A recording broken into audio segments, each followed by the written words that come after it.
Oi, voltamos para continuar o debate. A gente vai continuar do ponto do final do primeiro bloco, falando de políticas públicas, e dessa vez quem vai fazer a intervenção é Zezito. Vamos lá, Zezito. Okay. Bom, primeiro eu queria me localizar sobre aquela fala inicial, de que lugar eu falo, né? Qual a experiência. Então, a questão da relação cultura e comunicação, que foi colocada no início, a gente tem uma experiência com base numa prática que é dos pontos de cultura. Porque foi uma grande sacada, foi um grande lance de Gilberto Gil, Célio Turim também, quando criou a ideia de fazer o ponto de cultura associado à comunicação, de tal maneira que os pontos, os pontos eram livres, são livres. Eles podem ser de diversas linguagens, diversas manifestações. Então tem pontos que desde que trabalha com a cultura negra, cultura cigana, com as artes, com as linguagens tradicionais, como teatro, o próprio audiovisual mesmo, como é o nosso caso, por exemplo, e dança, nós trabalhamos bem com dança, teatro e audiovisual, mas uma obrigatoriedade, podemos dizer assim, era de adquirir um kit tecnológico, né, com toda a estrutura necessária para a produção disso que a gente faz no próprio ponto mesmo. Então, esse trabalho que a gente tem de um canal, por exemplo, com os vídeos que nós produzimos, que é colocado, enfim, o blog e tudo mais, isso foi fruto desse trabalho, dessa possibilidade de, embora a gente, mesmo que não fosse obrigado, não fosse necessariamente comprar esse material, principalmente a gente compraria, porque já estava dentro de uma concepção. Mas para muitos pontos de cultura foi importante, foi necessário ter esse, né, porque muitos não estavam atentos, estavam só na ideia da produção cultural mesmo.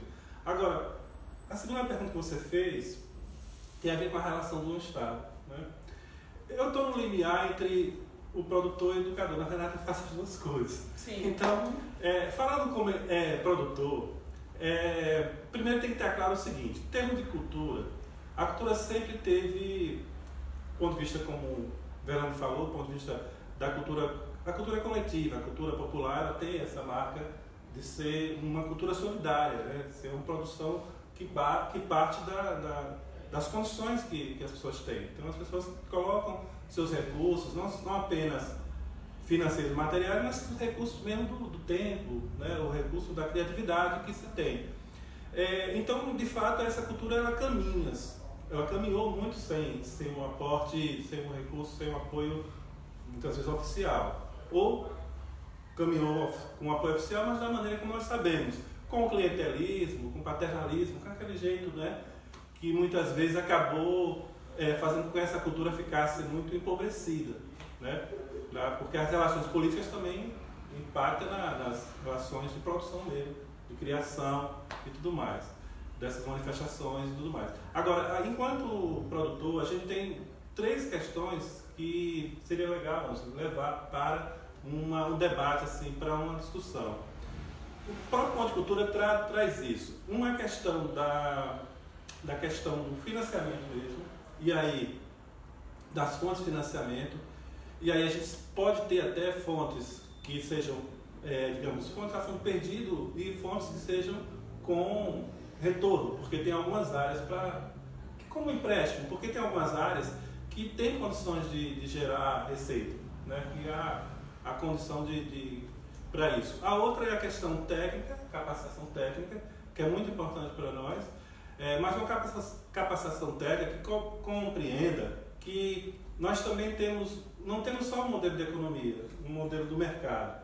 Então é essa discussão que a gente precisa ver, como potencializar o próprio modo de fazer cultura ou economia solidária, para que, com conhecimento técnico mesmo, mas dentro dessa visão de produção coletiva, de produção solidária, de produção cultural coletiva e solidária, a gente possa poder avançar. E outra é a questão da legislação mesmo, né? Então, para melhorar mesmo, inclusive, os repasses, por exemplo, que está ligado, na verdade, à questão do financiamento, né? Então, a forma de repasse, muitas vezes, precisa ser melhor compreendida também, e considerando as especificidades mesmo do campo cultural, Porque um dos problemas que a gente tem, muitas vezes, no repasse, por exemplo, por ponto de cultura financeiro, é que a ordenação, o modo de fazer, obedece os parâmetros de como se fosse para empresas, né?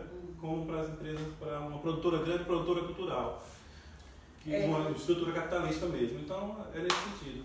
Para quem está chegando agora, lembrando que o tema de hoje é políticas de cultura e comunicação. Quem acabou de fazer a intervenção agora foi Zezito Oliveira, agente produtor cultural ligado a iniciativas culturais de base comunitária, professor, educador popular e blogueiro. Verlane Aragão também está aqui com a gente, é professora do Departamento de Economia da UFES, integrante do Observatório de Economia e Comunicação, OBSCOM. E também Christian Góes, jornalista, doutor em comunicação pela Universidade Federal de Minas Gerais, integrante do coletivo Carolina Maria de Jesus de Pesquisa, Jornalismo e Cultura. Segunda edição da live da pré-candidata Ângela Mello. E a gente tem uma pergunta aqui de quem estava assistindo a gente. Eu sempre acho que as perguntas do público são desafiadoras, vocês vão dizer agora. Pergunta Tiago Oliveira. Qual a diferença entre comunicação pública e comunicação estatal? Ou são a mesma coisa? Quem se habilita? Tiago é uma brincadeira, né? É difícil mesmo. Assim, não é tão claro isso, não. Aparentemente, sim, é claro, entre comunicação pública e comunicação estatal. No entanto, no quadro que nós temos, às vezes parece confuso. Por exemplo, aqui em Sergipe se vendeu por um certo tempo que a Fundação APLP era uma comunicação pública. E não é. É uma comunicação estatal, porque é uma emissora pública. Coisa pública nenhuma. O público não participa do processo de gestão daquela emissora, daquela organização. O público, uma comunicação pública exige naturalmente um processo de participação, não só no processo de produção, mas no seu processo de gestão, de sua definição, né? A definição do que é de fato comunicação, os caminhos, a avaliação crítica dos processos, né? A comunicação de Estado é uma comunicação muito direcionada a determinado tempo e período, que se mescla ali com comunicação de governo, né? Na verdade, poderia ser inclusive muito mais interessante a comunicação de Estado se não fosse a comunicação de governo. Se os princípios, vamos dizer, às vezes me dá um certo, os princípios republicanos fossem observados, etc. e tal, de equidade, de espaço, etc. e tal. Mas nem isso, né? Nós não temos, na grande maioria dos lugares, nem comunicação pública, nem comunicação de Estado. Nós temos comunicação de governo. E aí isso se altera de tempos em tempos e altera porque mudam os governos, mudam as figuras, né? Isso implica dizer de uma necessidade de compreensão desses processos. Senão a gente acaba num processo até reprodutivo das mesmas políticas. Isso acontece provavelmente nas questões das políticas públicas, que podem ter ideias muito revolucionárias de alteração de determinados quadros, mas estão presas aos limites de suas concepções, né? Um mandato parlamentar na Câmara Federal tem que ter, de fato, a compreensão dos seus limites, mas que esses limites, quem também estabelece é o próprio parlamentar e seus organismos, no sentido de que é preciso ousar significativamente e perceber, e ele concorda plenamente com Verlane, de que nos marcos da sociedade que nós temos, do Estado governamental que se tem neste país, dos marcos do capitalismo, é muito difícil se imaginar políticas públicas. No entanto, é nesse sistema que aí, por outro lado, que pode ter ali, e eu acredito muito, talvez esse o objetivo, a semente e as ações que busquem romper com esse quadro. Ou seja, é um pouco de utilizar-se isso com muita consciência, sabendo onde quer chegar, dessas políticas públicas, sabendo que elas têm os seus limites, estão nos marcos deste modelo de sociedade política e econômica que a gente tem, mas no sentido de buscar rompê-la, né? Não dá para ter a inocência de trabalhar com políticas públicas e políticas de comunicação imaginando, ou seja, reproduzindo apenas, né? Como a gente fala do processo de democratização da comunicação. É impensável pensar que a Rede Globo será democratizada. O processo de democratização da comunicação é fruto da compreensão e da ação concreta das pessoas nas atividades de comunicação e assim de cultura. Mas é preciso ter, vamos dizer, um norte muito bem estabelecido, uma direção muito bem clara de tipo de sociedade que se quer. No espectro de exploração comercial, né, das comunicações, é preciso também que observar, né, exigências da ordem da concessão pública. Né? Então a gente separa, mais uma vez, parece que são coisas separadas. E isso nos impede visualizar claramente e definir estratégias em relação aos desafios que se apresentam.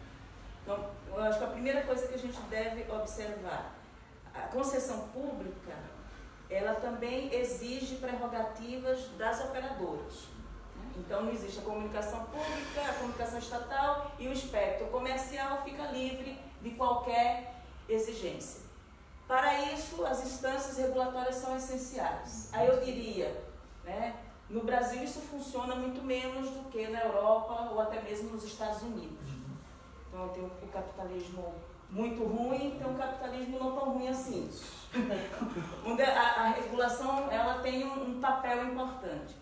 E aí uma coisa que sempre é colocada é que os operadores sempre rechaçam a ideia de censura, né? Porque qualquer iniciativa. E de fato, nós não estamos falando de censura quando nós nos referimos a controle social. Sim. Então, o controle social dos meios ele é essencial. Então, por outro lado, Zezito, toda essa produção que parece estar à margem ou na franja dessas grandes operadoras, do grande mercado, eu acho que outro grande desafio é entender que existe uma ação que deve ser realizada na capacitação, no financiamento, em criar condições para que isso tenha visibilidade, essa produção. E por outro é atingir em cheio o predomínio, a hegemonia dessas grandes operadoras. A gente guardou, eu creio que em todos os campos, de direita e de esquerda, uma certa ilusão de que haveria, de fato, com esses novos meios, com a internet, uma democratização. Ela não vem por si só, ela é conquistada, mas a gente está percebendo que isso é muito duro. Muito mais difícil. Existem mecanismos, né, de vigilância, não só estou falando da ordem do subjetivo, né, que é a questão da colonização cultural que a gente está submetido. Mas de vigilância, as redes sociais são altamente vigiadas. Então, muitas vezes, quando a gente diz, não, vamos atuar nesses meios alternativos, e existem perigos aí também instituídos, porque cada vez mais esses meios alternativos estão incorporando a lógica dos meios tradicionais.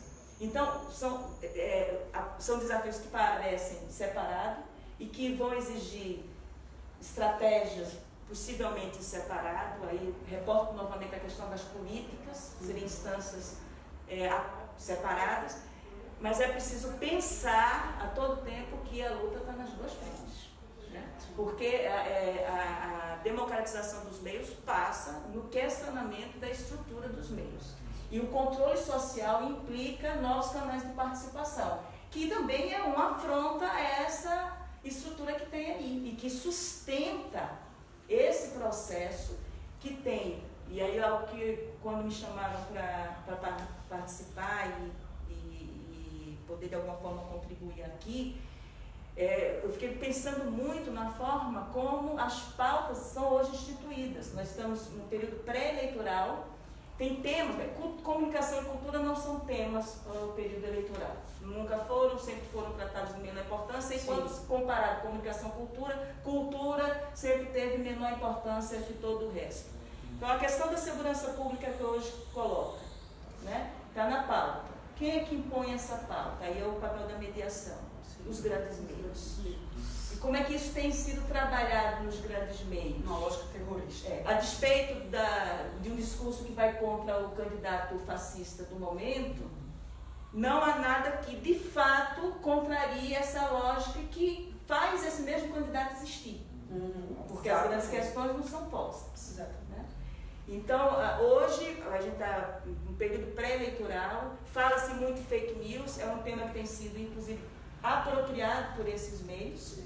Agora existe o candidato que participa de um debate, no outro dia você já tem o que é fake e o que não é fake do candidato. Já estão se apropriando de uma forma muito sorrateira e a gente vai perdendo de vista, não só porque a pauta está posta, muito menos da nossa capacidade de impor as pautas. Então, eu vivo um momento muito delicado e que cada vez mais perceber quais são as frentes de luta, isso é essencial. E aí tem que bater de frente com esses grandes conglomerados. Como? Só uma coisa importante, você falou aqui de fake news, vocês vão ver muito isso, né? E, por exemplo, as organizações Globo, né, reuniram aí todos o seu staff de conglomerado de emissoras no Brasil inteiro, rádio, jornal, televisão, tudo, para definir agora o que você vai ver, o que é fato, o que é fake, não é bem assim e tal. Mas veja, isso é uma reação, inclusive, é um processo muito interessante na sociedade, que é a perda da referencialidade social destes grandes meios. Mas como é que eles reagem a isso? Buscando uma nova referencialidade. Ou seja, o que é fato é o que está nos nossos meios. O que está na mídia alternativa não é fato, é fake. Ou seja, é uma nova busca de referencialidade. E o mais incrível que isso é que, por exemplo, ontem estava vendo vários companheiros de esquerda tal, na reprodução exatamente destes mesmas referencialidades. Ou seja, reforçando, ampliando, reafirmando essa divisão de fake e fato, que de fato existe, etc., mas referencializando as mesmas empresas, os mesmos sistemas. É preciso ter bastante cuidado com essa. É isso que eu estou dizendo, tanto de democratização quanto de cultura, é ter esse desconfiômetro, né, de onde é que é preciso meter o dedo ali na ferida. A gente tem outra pergunta. Alguém mais quer responder essa pergunta? Porque a gente tem outra pergunta aqui do público agora. Eu só queria uma força agora, dar uma injeção. A gente precisa perceber que essa questão, já que você falou, Christian, tem a ver com o entendimento do próprio campo da esquerda, de que é uma questão que também nós precisamos tratar abaixo também, não apenas pensando lá no Congresso, pensando nas discussões no plano geral, porque aí tem a ver a questão, por exemplo, como coloca Gramsci, que é a questão do partido educador, do mandato educador, e aí apresenta a deputada Ana Lúcia, parabéns, porque cumpre esse papel, mas não pode ser só, né? Teria que ser mais, e aí partidos, sindicatos estão precisando fazer o trabalho da formação, inclusive desses temas, inclusive.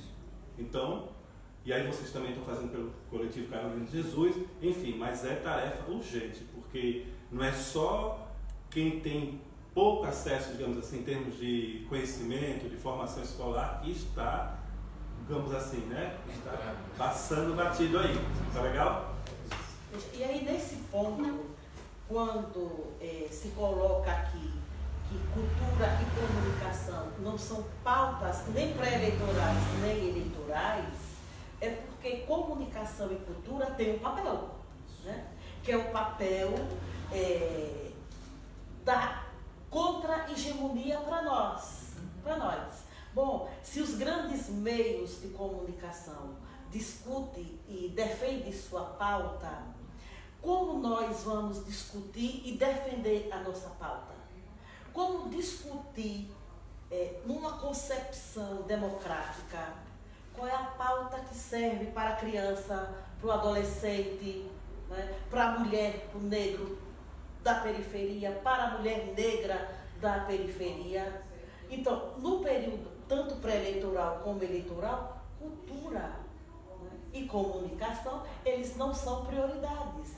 Aí tem-se como prioridade, né, ela é prioridade para nós, tem-se prioridade o que percebe-se que pode conquistar corações e mentes, a insegurança. Né? Porque uma sociedade que não tem uma política pública de educação, de moradia, de emprego, né, é uma sociedade violenta. Aí a pauta, a prioridade é a segurança, a prioridade é a educação, toda a campanha, a prioridade é a educação. Né? Chega-se com mais um pouquinho a questão da habitação, do trabalho, mas a prioridade, e aí eu digo que são pautas de direita, não é a pauta nossa, né? É a pauta que toca a população desvalida. Né? Agora, para nós de esquerda, nós entendemos que a pauta da comunicação, a pauta da cultura, a pauta que dá identidade ao povo, né? Ela tem que ser uma pauta prioritária. E é fundamental para nós. Bom, na verdade a gente tem 3 perguntas aqui, né?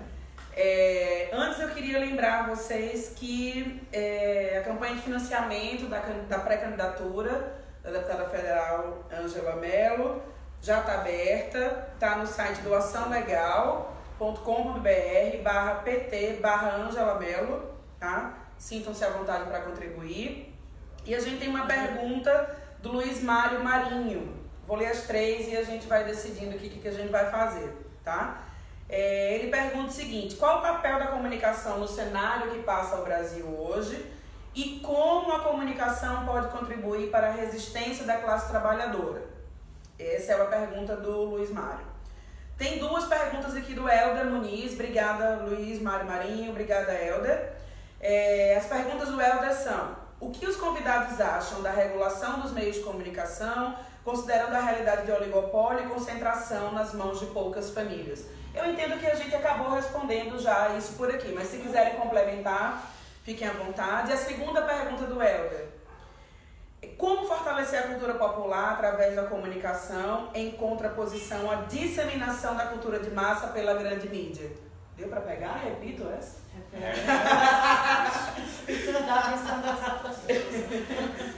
Como fortalecer a cultura popular através da comunicação em contraposição à disseminação da cultura de massa que a grande mídia faz, tá? Enquanto vocês pensam, queria agradecer a participação e interação de Jota Matheus e Sandra Moraes. E lembrar que tem um canal direto para discutir pautas, demandas com a pré-candidata, que é o 99121-1390, tá? E aí? Posso comentar sobre a última? Sim, com certeza. Esteja à vontade. Eu queria que a gente pensasse um pouco de uma maneira mais unitária. Quer dizer, cultura de popular e cultura de massa não são coisas distantes, né? Tanto que a produção televisiva no Brasil mostra claramente que a grande fonte daquilo que se produziu nas grandes telenovelas, por exemplo, globais, vem da cultura popular. Essa identificação, ela é necessária, né?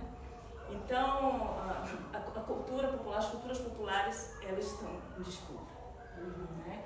Os meios tradicionais sempre se utilizaram disso, e tem se utilizado a partir de determinados interesses.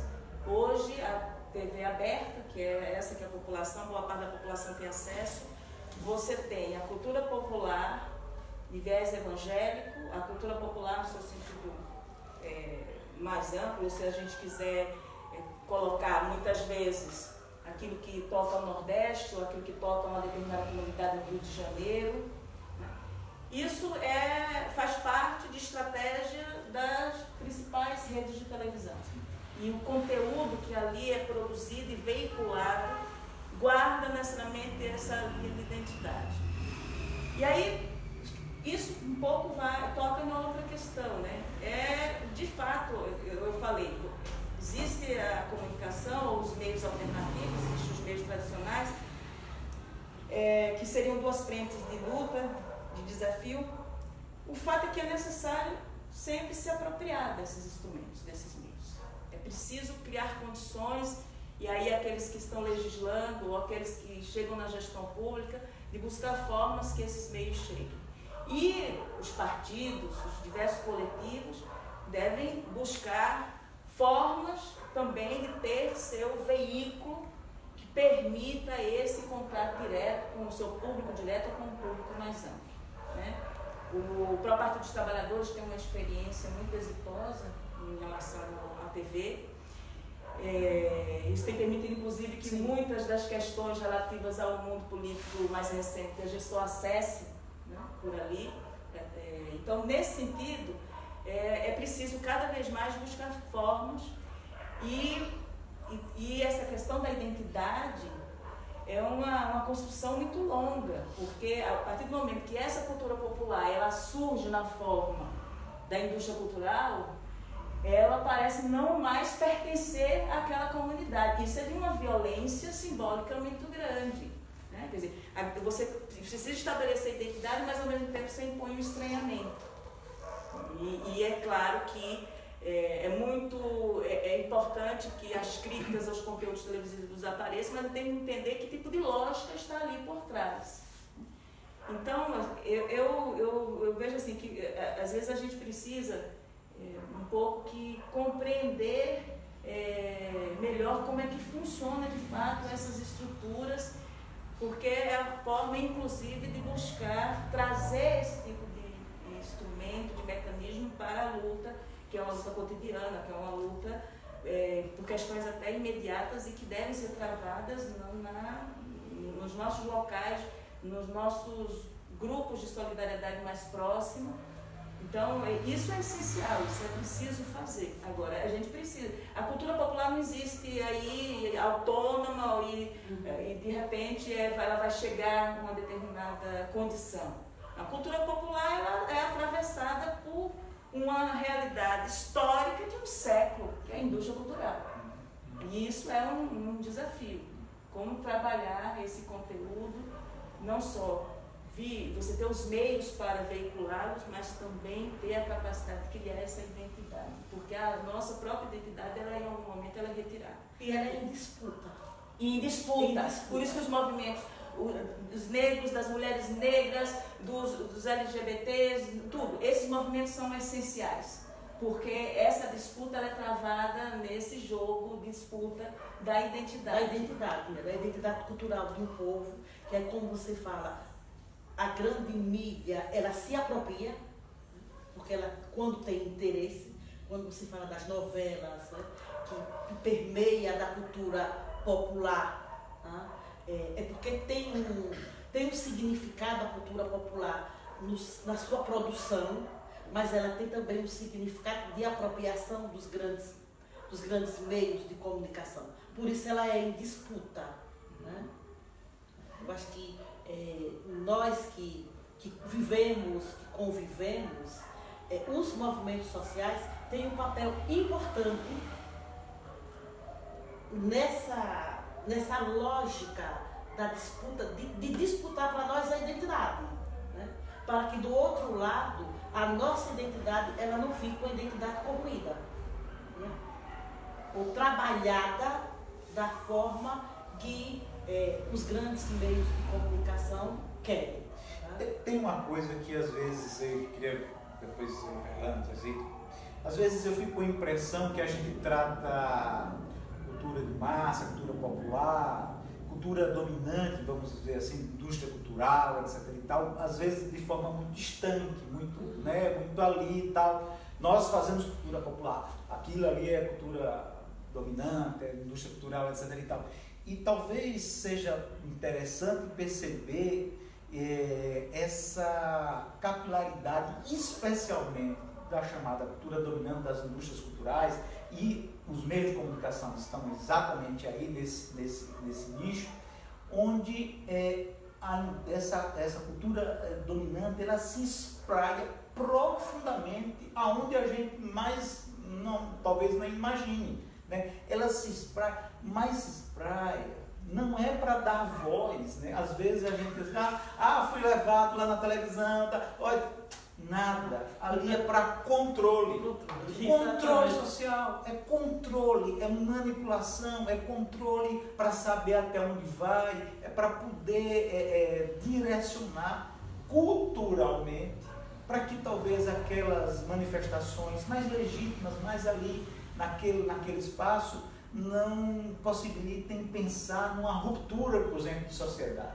É preciso controlar, né, essa cultura de massa, essa cultura popular. Isso é um aspecto. Às vezes penso que a gente vê muito estanque e sem perceber quanto essa indústria cultural nos afeta muito na raiz. E um outro aspecto que eu queria apontar é que, independentemente da cultura de massa, etc. e tal, ou da indústria cultural, dessas organizações, independente das grandes articulações econômicas, privadas, etc. e tal, eu sinto que as pessoas produzem cultura, sabe? Nos seus mais diversos cantos, produzindo cultura no sentido da própria ancestralidade, da própria manutenção de determinadas memórias ali, que são muito caras para aquela comunidade, de uma série de ações que